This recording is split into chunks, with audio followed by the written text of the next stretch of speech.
Hello, and welcome to Western Civ, episode 272, Galileo, Part 4. Over the years spent in Padua, Galileo had been increasingly drawn into the Medici sphere of influence in Florence. That situation soared exponentially when, in 1610, Galileo agreed to move to Florence to take up the world's first ever research professorship.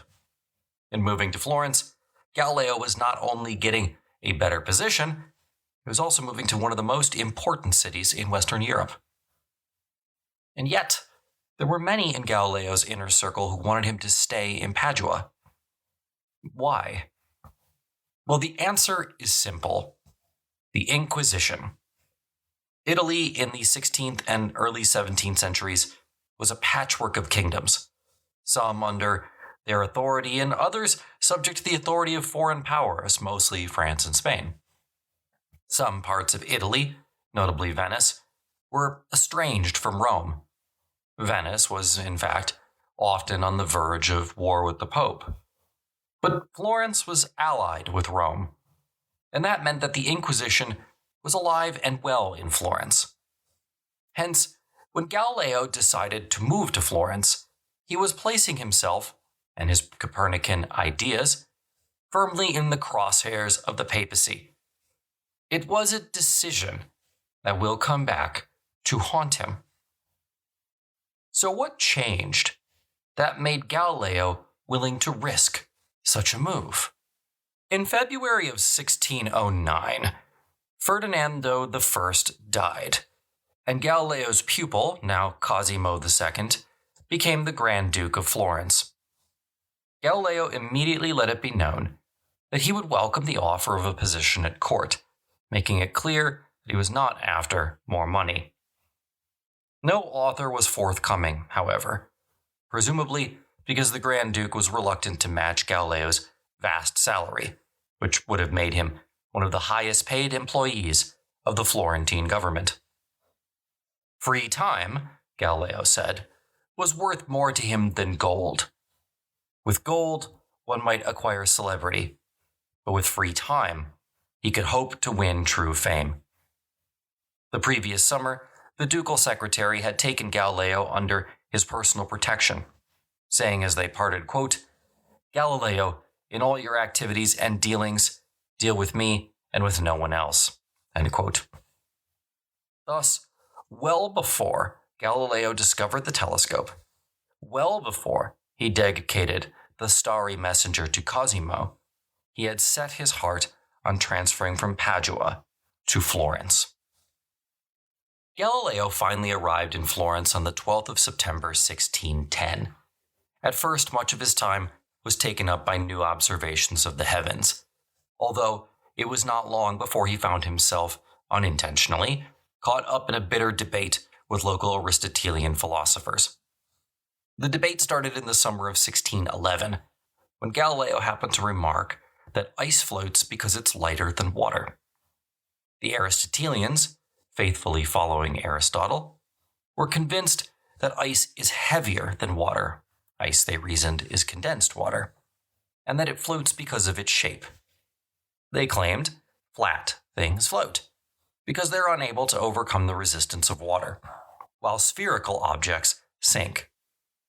Now, of course, it is so obvious to us today that things float because they're lighter than water, and sink because they're heavier than water, that it's difficult for us to imagine a world in which the best educated and most sophisticated minds simply denied that this was the case.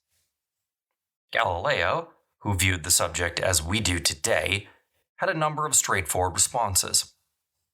Not only had he already worked on specific gravity, in 1608, he had got caught up in an argument with the Grand Duke's engineers, who were building a pontoon bridge on the Arno as part of the arrangements for Cosimo's wedding.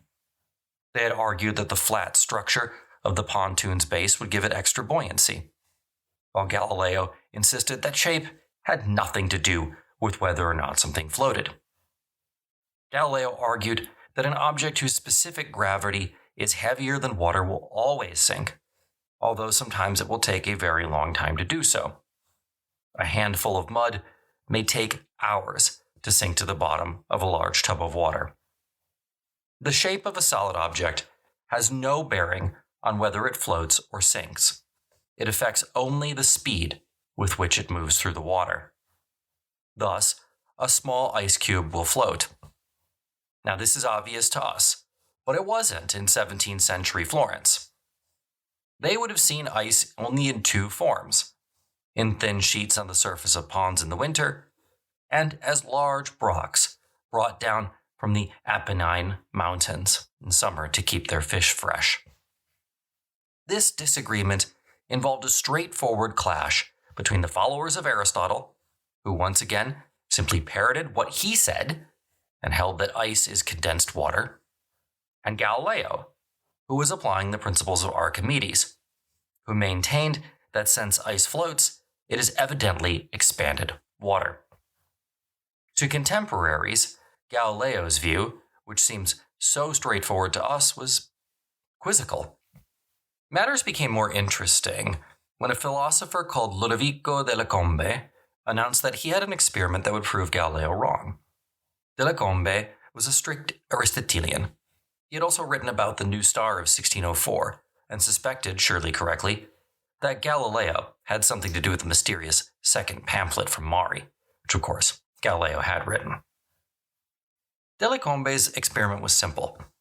He placed an ebony chip and an ebony ball gently onto the surface of a bowl of water. The chip floated, the ball sank. Aristotle was vindicated. Delle Combe was supposed to meet with Galileo to debate his experiment, but he never turned up. Instead, he just kind of went around the city, demonstrating his ability to float ebony on water in the public squares, and crying out that he had defeated the great Galileo. In September 1611, the whole question was discussed at the Grand Duke's dinner table. The discussion grew heated, and in this atmosphere, the Grand Duke told Galileo to stop trying to arrange a confrontation with Delle Combe and to just put his arguments in writing, as this was the best way to ensure that good sense would triumph. Galileo acknowledged the Grand Duke's advice. Galileo had thus learned, or believed he had learned, a valuable lesson. Debates on intellectual topics, conducted in the court in the open air or in the houses of leading citizens, rapidly degenerated into shouting matches. Moreover, in such circumstances, systematic reasoning was impossible.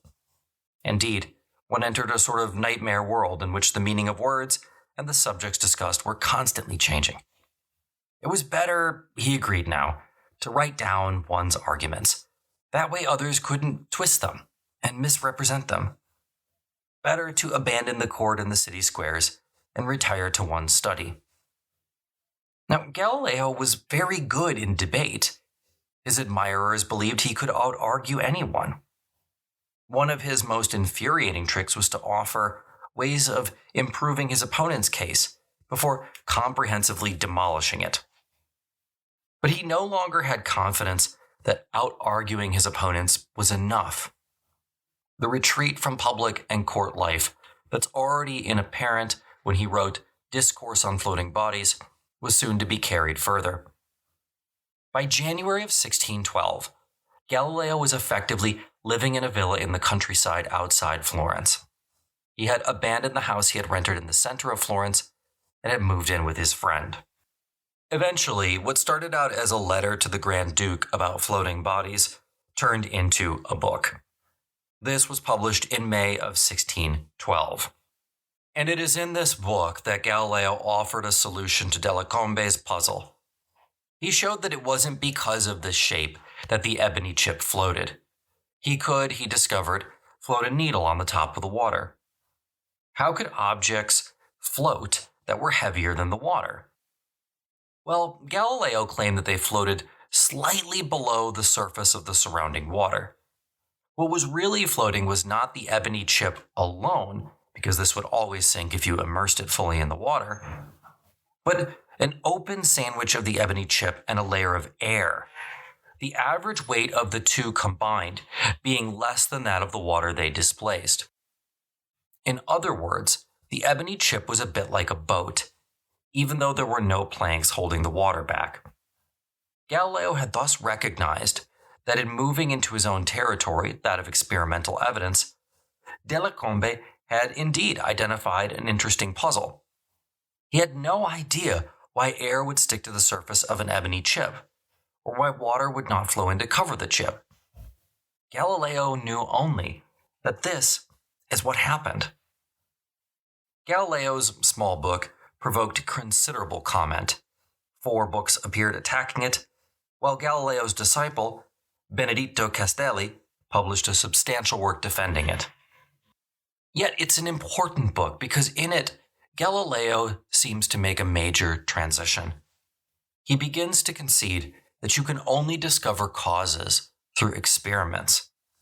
And this new way of thinking obliged him to give up his belief in astrology, which he was still defending as late as 1611. For all the elegance of Galileo's arguments, which his opponents could scarcely ignore, the debate over floating bodies confirmed his growing conviction that he would never persuade Aristotelian professors of philosophy to agree with his views, even if he persuaded them to adopt an approach that recognized the central significance of facts. In the whole of his lifetime, not a single professor of philosophy in even one university supported him on any topic. Mere force of argument would never do the job. Now, with the benefit of hindsight, we might say that Galileo was too impatient, and Aristotelian philosophy was to retain a secure position in European universities for more than another 100 years. In fact, it was still being taught when Newton was a professor of mathematics at Cambridge. If Galileo was going to defeat the Aristotelians, he needed not just new arguments, he needed new allies.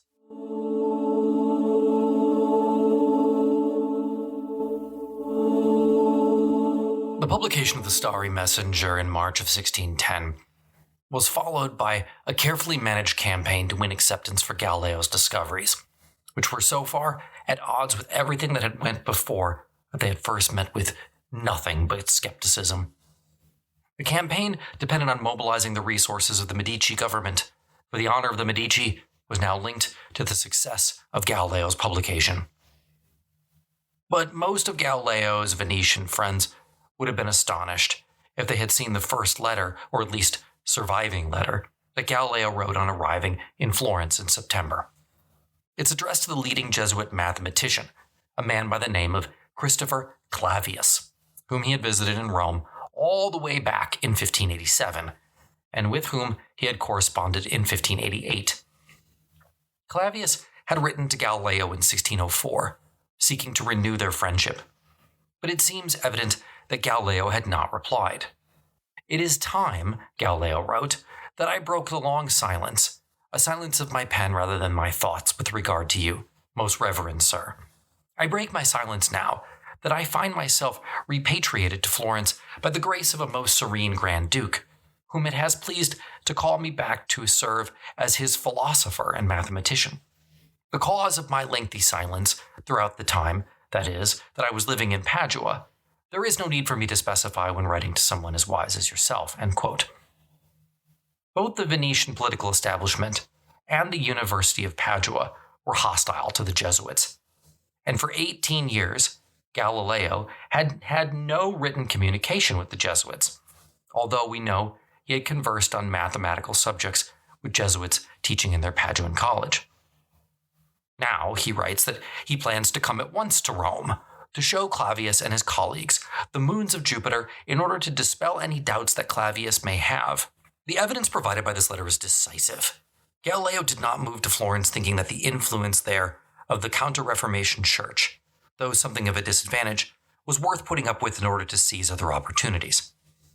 The key advantage of moving to Florence was that it would enable him to travel to Rome as an intellectual in good standing, one in the service of a respectable Catholic ruler, and then to renew contact with the Jesuits. There are many reasons Galileo was right to focus on the Jesuits.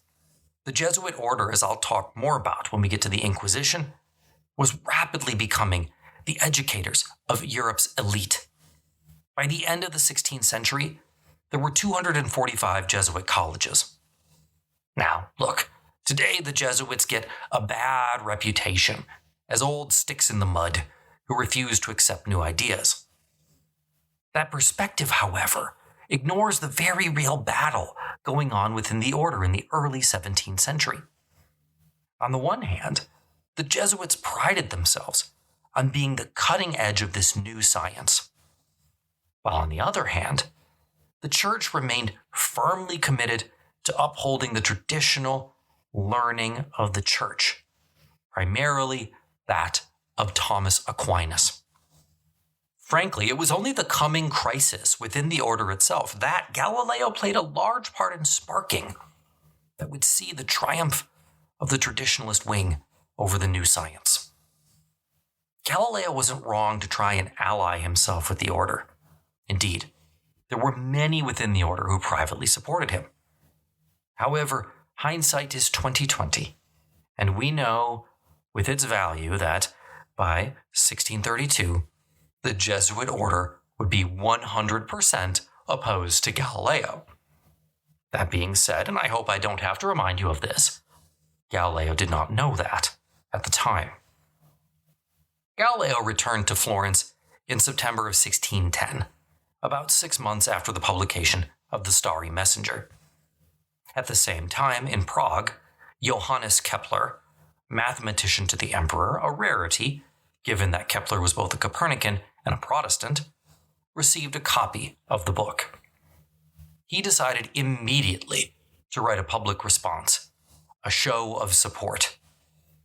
Kepler quickly realized that no one who was not a Copernican would be able to accept the ramifications of Galileo's work. He wrote that these moons of Jupiter, which he hadn't seen yet, were conclusive proof that there was much more to the heavens than Ptolemy or Aristotle believed. And he wrote that weeks before himself observing said moons. Again, Kepler wanted to promote Copernicanism, and he saw through Galileo a great opportunity to do it. This was great news for Galileo, because other mathematicians were not in support of his claims. In fact, many men claimed they could not see these supposed moons of Jupiter. They said Galileo had made it all up. Galileo was now in a bit of a pickle. In the Starry Messenger, he had provided only the most basic information about the telescope he had used, not enough to make it easy for other astronomers to build replicas. He had, for example, withheld, probably deliberately, information about the diagram and greatly improved the clarity of the image. His motive, of course, was straightforward. He wanted to maintain his lead in telescope construction for as long as possible, in the hope of making further discoveries. And this was a sound strategy. But he had assumed that there would be no difficulty in convincing people that the moons of Jupiter really existed. He would show them by letting them look through his telescope. His mistake here was probably he didn't do it before publishing. As far as historians can tell, he did not show the moons of Jupiter to anyone before the Starry Messenger was published.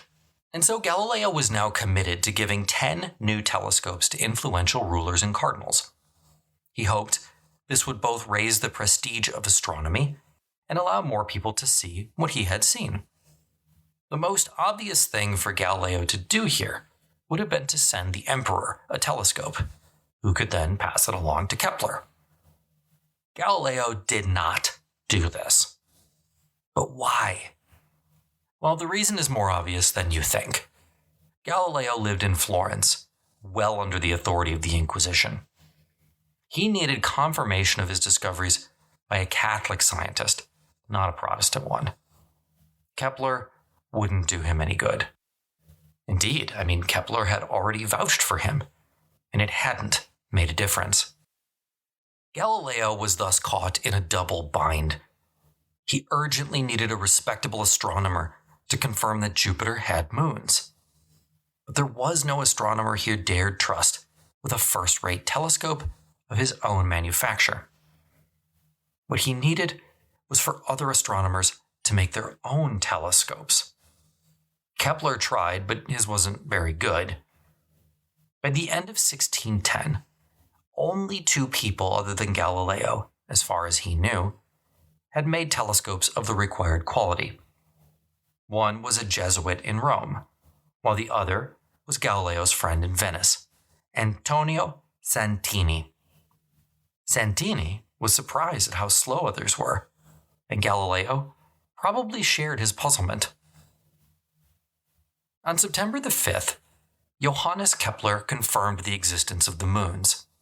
He received a telescope from the Elector of Cologne several days prior. So Galileo had his confirmation. But again, it didn't help him. Reports simultaneously came in from Paris, and worst of all, from Rome, that other astronomers had tried to find the moons and had failed. Galileo had gotten nowhere. On hearing in September of the failure of Clavius's efforts to see the moon, Galileo immediately wrote to him, saying that he was about to come to Rome and would show him the planets himself. The technique of using the telescope was not straightforward, he acknowledged that. Even one's pulse could make it shake, rendering the planets invisible. And it was too easy to mess up the lens simply by breathing. But instead of leaving for Rome, Galileo grew increasingly anxious and depressed. And then he got sick. One can imagine his anxiety that a visit to Rome might turn out as badly as another one of his visits to Bologna. By early November, however, Clavius, who had by now received 2 telescopes from Santini, had seen 4 small stars moving around Jupiter. He was not immediately convinced that they were planets, but he expressed no reservations when he wrote to Galileo on the 17th of December, praising him for his wonderful discoveries. Santini had thus solved Galileo's replication problem for him. He had supplied first-rate telescopes to the 2 key Catholic scientists, and had done so without increasing the risk Galileo was running. Since Galileo and Santini were on very good terms, it seems likely that Santini was acting as Galileo's agent. Certainly, he doesn't seem to have been acting on his own behalf, as he demanded neither money nor fame as recompense. Now, Galileo practically jumped out of bed when he read Clavius's letter. This was the news he had been waiting for. 2 months later, in February 1611, Galileo wrote, "There could be no more doubt about the existence of the moons." When in April he went to Rome, the Roman college greeted him with applause. He now had a small group of allies in Rome. Not large, but enough to give him some hope. By this point, Galileo had made 2 new discoveries. First, he noticed that there seemed to be 2 blurs around Saturn. He didn't know that these were rings, but he knew that he saw something. That, on December the 11th, he discovered that Venus, like the moon, had a varied appearance. It was not, in fact, a perfectly round orb. The second discovery, the phases of Venus, was of fundamental importance. It was actually discovered mostly by chance. Between September 12th and All Saints' Day, which is the 1st of November, Galileo was living in temporary rented accommodations.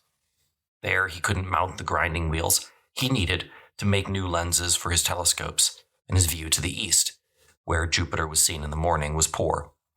So he naturally just kind of turned his telescope to the west, where you could see Venus in the evening sky. When he moved to the house which he intended to make his home, which had good views in every direction, he continued this program of observation. Thus, Galileo had seen both that Venus had phases, and like the moon, the planet's apparent size varied greatly over time.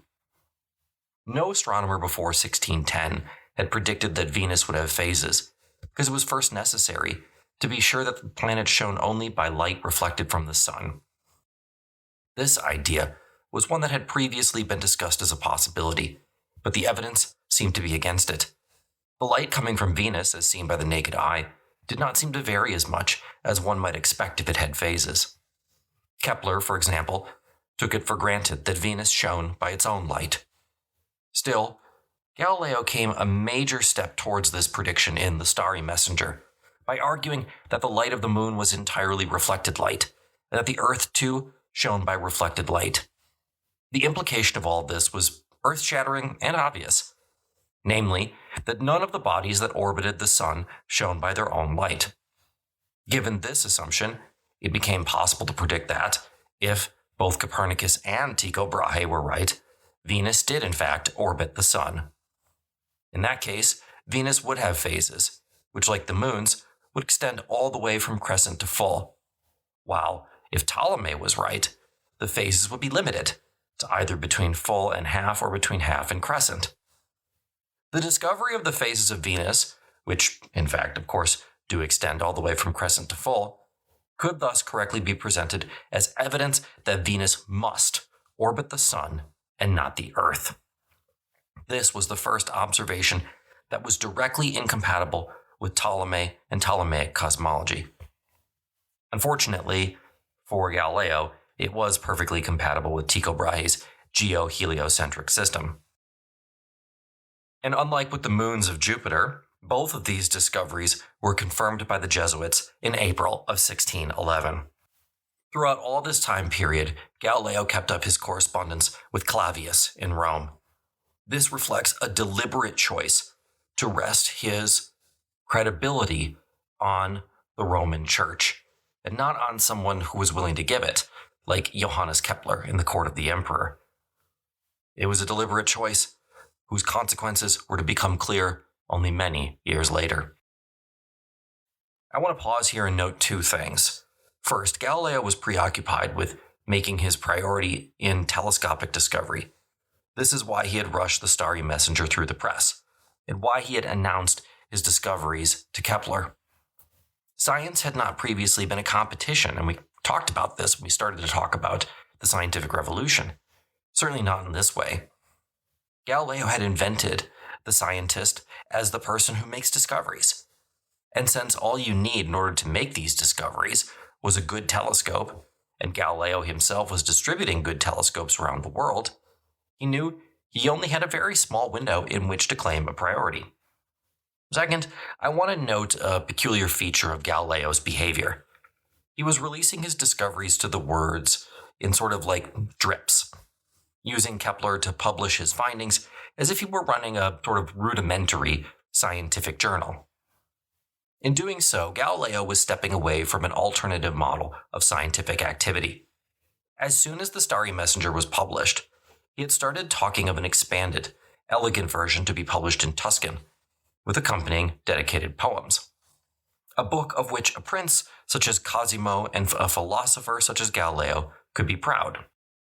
He even hoped to publish 28 engravings of the moon, showing its changing appearance day by day through the lunar month. Cosimo had advanced him the money to fund such a publication, and Galileo still had it in mind in 1611. Still, the emphasis on a serial-like publication changed the way that science was to progress throughout roughly the next 100 to 200 years. Because the emphasis became on a priority, becoming the first person to discover something, you had to release a discovery literally the moment that you made it. Galileo recognized this, and in doing his publications in this way, he set the standard for European scientists going forward. But there was more in the night sky than distant planets. During the same period, Galileo also noticed sunspots. Now, sunspots can sometimes be seen with the naked eye. In 1590, for example, an English ship's captain off the coast of West Africa saw a spot about the, quote, bigness of a shilling on the sun, end quote. Johannes Kepler saw a spot in 1607 when looking at the sun through cracks between shingles in the loft of his house in order to observe a transit of Mercury. Galileo was probably the first person to see sunspots with a telescope. In July 1610, after the publication of the Starry Messenger but before he left for Florence, he showed them to a number of people in Venice. In the spring of 1611, he showed them to several people in Rome, and a friend of his wrote to him in the autumn of that year, reporting what someone else had seen. In England, a different astronomer, Thomas Harriot, independently observed sunspots in December of 1610. Galileo detailed his observations of sunspots in a series of letters to a gentleman by the name of Mark Wessler. Wessler was both bilingual and had studied in Italy. He was also powerful and wealthy, and was a member of the ruling Catholic city of Augsburg and a banker to the emperor. In his 3 letters to Wessler, which were between May and December of 1612, Galileo made 3 critical advances. First, all recent observations of sunspots had involved looking straight at the sun through a telescope. At dawn or dusk, or when there was a light haze, one could stare at the sun for short periods of time, particularly if using a color glass filter. But one still ended up being temporarily blinded, and it was very difficult to record what you had seen. Galileo's friend, Castelli, however, discovered that one could project the image of the sun onto a piece of paper held behind the telescope's lens. The resulting image had the top and bottom reversed, but it was large and clear. So now you could study sunspots without, going blind. Moreover, you could record exactly what you had seen. If you drew a circle on the paper onto which the image of the sun was projected, you could adjust the distance of the paper from the lens until the image of the sun exactly filled the circle. You could then mark the sunspots on the page simply by painting over the spots as they appeared. The process is a little bit trickier than it sounds, as the sun moves pretty rapidly through the sky, so you have to aim the telescope periodically. But the result was that Galileo could now make beautifully exact records of his sunspot observations. Galileo's second breakthrough evidently occurred as a result of studying these images, because on the 12th of May he wrote another correspondent to Rome, saying that he could rigorously demonstrate his opinion that the spots were on and not above the surface of the sun. Now, this is, again, a massive argument because, according to Ptolemy, the heavenly bodies don't change. So if the heavenly bodies don't change, then there shouldn't be any change to the surface of the sun. If something appeared to be different on top of the surface of the sun, well, that was perfectly explainable. But if there was some change to the sun itself, well, that just, again, shouldn't be. It didn't make any sense. Finally, in December, Galileo also announced a technical advance that was to lead to his third breakthrough.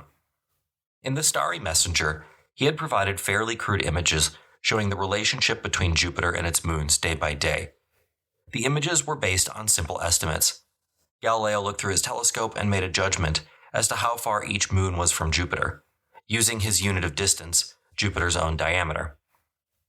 But in January of 1612, he began to employ a new method. He had attached a grid of lines to a plane, which stuck out from the side of his telescope, or so we believe, because the object doesn't survive.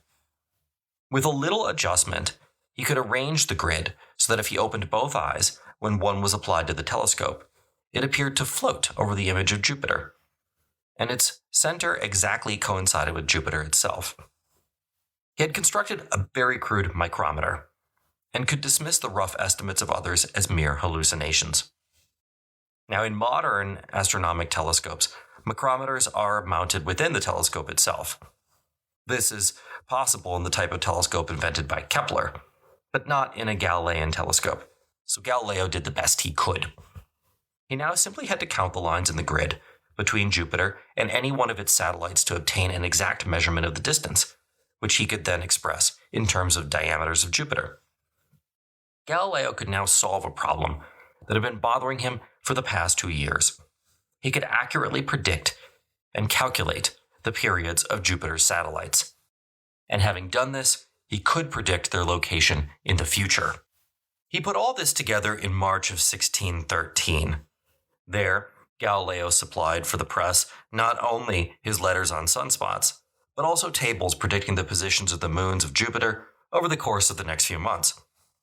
He thus put the accuracy of his measurements and calculations to the test. While the publication was delayed, there was still enough time left, once the publication was complete, for people to look at the book, look at the moons of Jupiter, and realize Galileo had been exactly right. Galileo, in the span of several years, had taken European science and made it more exact than it had been in over 5,000 years. He was becoming the world's first scientist. Now, next week, we're going to start to get into the predictions and the arguments that are going to set Galileo on a collision course with the Inquisition and the Roman Catholic Church. Now, as always, if you'd like additional content between now and then, you can check out the website, link in the show notes, or you can check out Western Civ 2.0, available both through glow.com and through the Patreon feed. Both offer a 7-day free trial, and the links are in the show notes. As always, I appreciate any and all support that you're able to give. It keeps this crazy show going.